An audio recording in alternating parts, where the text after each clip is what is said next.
నమస్తే, welcome to NSTV news. ముందుగా ముఖ్యాంశాలు.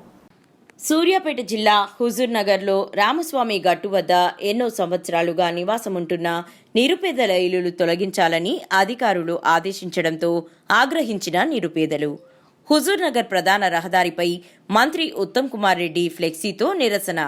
3.5 ఎకరాల స్థలంలో నిరుపేదలు నివాసం ఉంటుండగా కోర్టుకు స్థలం కేటాయించడం ఏమిటని ఆగ్రహం వ్యక్తం చేసిన నిర్వాసితులు. గత కొన్ని సంవత్సరాల నుండి ఇల్లు కట్టుకొని నివాసం ఉంటున్నాము. ఇక్కడ సుమారు 3.5 లక్షలు పెట్టి ఇల్లులు కట్టుకోవడం జరిగింది. ఎన్నికల సమయంలో వచ్చి మాకు ఓట్లు వేయండి, మమ్మల్ని గెలిపిస్తే మీ ఇల్లు ఉంటాయని చెప్పినారు. గెలిపించిన తర్వాత ఇప్పుడేమో మేము ఉంటున్న స్థలంను కోర్టుకు కేటాయించడం ఏమిటని ప్రశ్నిస్తున్నారు. ఉత్తమ్ కుమార్ రెడ్డి వచ్చి మాకు న్యాయం చేయాలని కోరుతున్నారు. లక్షన్నర పెట్టి కట్టుకున్నావు, ఇంతకైతే కట్టుకోలే. ఇప్పుడు 8 సంవత్సరాలు 9 సంవత్సరాల నుంచి అందులో పడి ఉంటున్నాం మేము. ఏ కార్యకర్తలు వచ్చిండా, ఏ సారాలు వచ్చిండా, ఏ కర్తలు వచ్చిండా, ఎవరు రాలేదు. ఈ రోజు లాస్ట్కి వచ్చి అన్ని పెట్టుకున్న తర్వాత అన్ని ఉన్న తర్వాత ఇన్ని సంవత్సరాల నుంచి మేము ఉంటుంటే కదా, ఇన్ని సంవత్సరాల నుంచి ఎవరు రాకుండా ఇప్పుడు ఇల్లు తీసామంటే మీరు ఎట్టుకోవాలంటే ఎక్కడ ఉంటారు మేము? మాకు ఏం అవసరం లేదు. మాకున్న ఇల్లు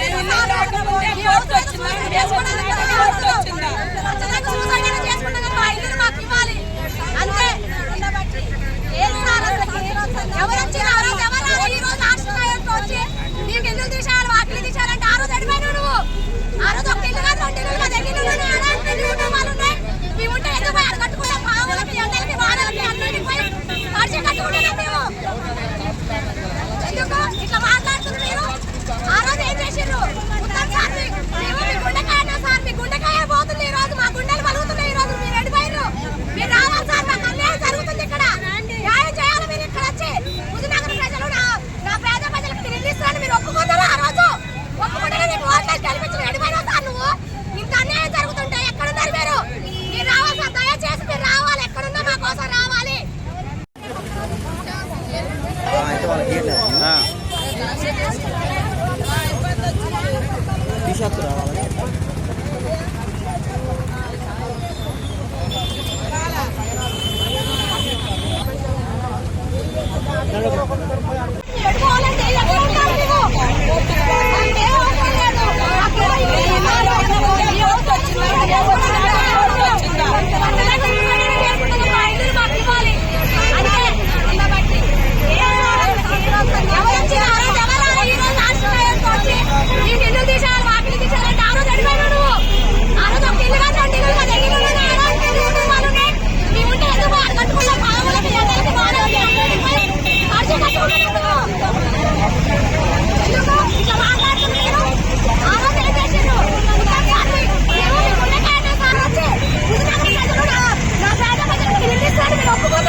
తెలియట్లేదు మాకు.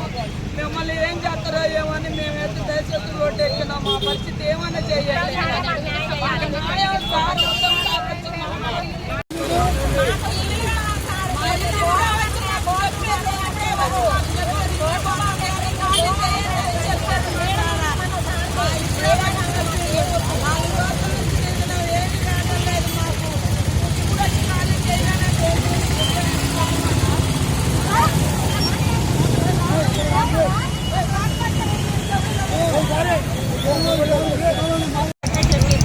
ఈ రోజు వచ్చేసి ఇప్పుడు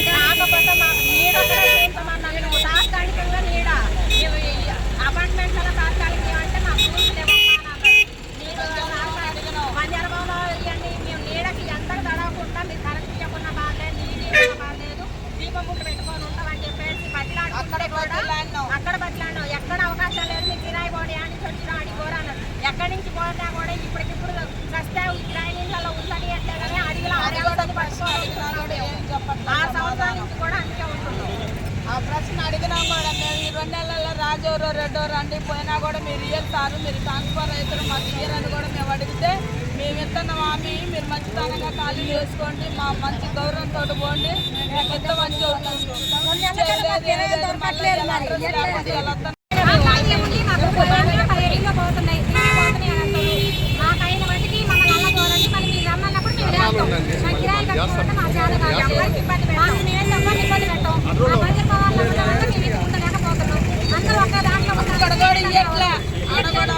లేదు మాకు.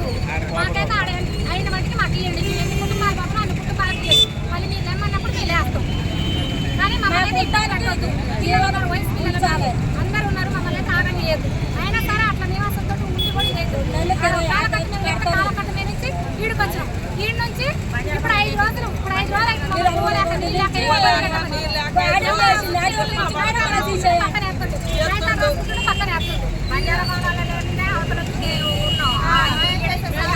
అంటుండు, న్యాయం చేద్దాం అంటుండు, ఎప్పటికి చేస్తాడో వాళ్ళు 2 నెలలు నాకు పోతాడో 3 నెలలు పోతాడో చెప్తున్నా. మాకు కూడానే